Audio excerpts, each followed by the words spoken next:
I just think a mother who lost her son would concentrate on that, not turn into Yellow Jackets and Brexit and Tommy. And then they hid the fact, that it wasn't a Muslim in the car when they accused him of murder, right? And a guy was drugged up or something, sat in a car park for hours. How did he know these 3 kids were walking down if they were targeted, right?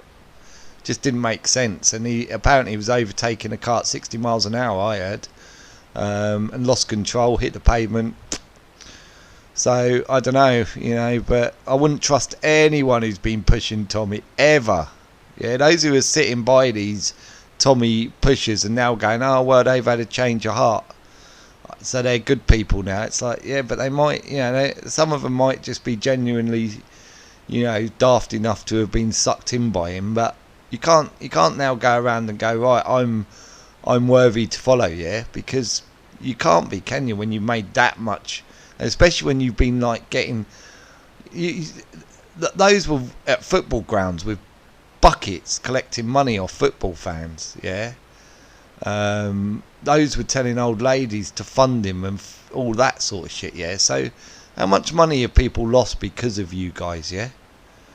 That's how much have you funded his veneers and his 900 grand house and his 100 grand car and his constant trips all over the world, yeah, nice little holidays for him, yeah, and his cocaine habit. How much have you lot been personally responsible for that funding from probably poor people who can't really afford it but feel like they had to because they felt like they were doing something good, or some of them might have just deserved it because they're just haters and racists anyway. But you got to take responsibility for that, especially when it comes to the older people who are too, probably a little bit senile, right? The majority of people, a massive majority of people, in fact 99.9% of people in the UK cannot stand Tommy Robinson or his hate preaching and know that he's a Zion that works for the government, right, and Mossad. Anyway, let's carry on.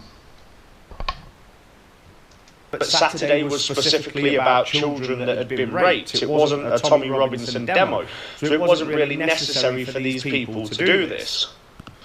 Now, what the Tommy Tards need to remember is other activists are free to hold demonstrations without asking for their permission and without these demonstrations being hijacked. I've been active now politically for 2 years, and when I first met Safar, he seemed alright.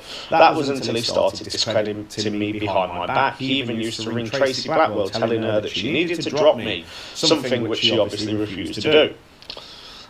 And this is the type of person that he is. He even attempted to delete the Justice for Our Boys Facebook page back in 2018, as you can see by this screenshot I'm about to show you.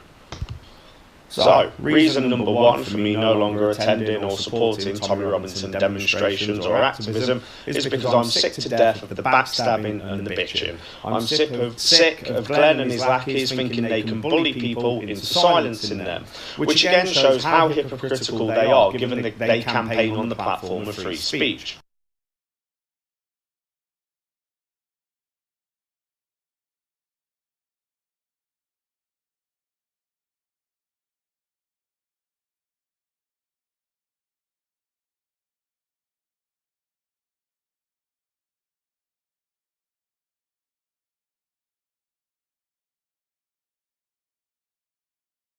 Turned out to be a drunk Hindu guy, and it was a terrible, terrible accident, and he's now in prison because of it. Okay, so he's in prison. Okay, so justice has been served. Now, I'm going to get a lot of hate for that, what I just said, but it's the truth. It's the truth, and Tracy has perpetuated this lie. And has she backtracked on it? Has she said sorry to the Muslim community, which she spread a lot of hate around on, saying, the person that killed her child was a Muslim terrorist? A lie.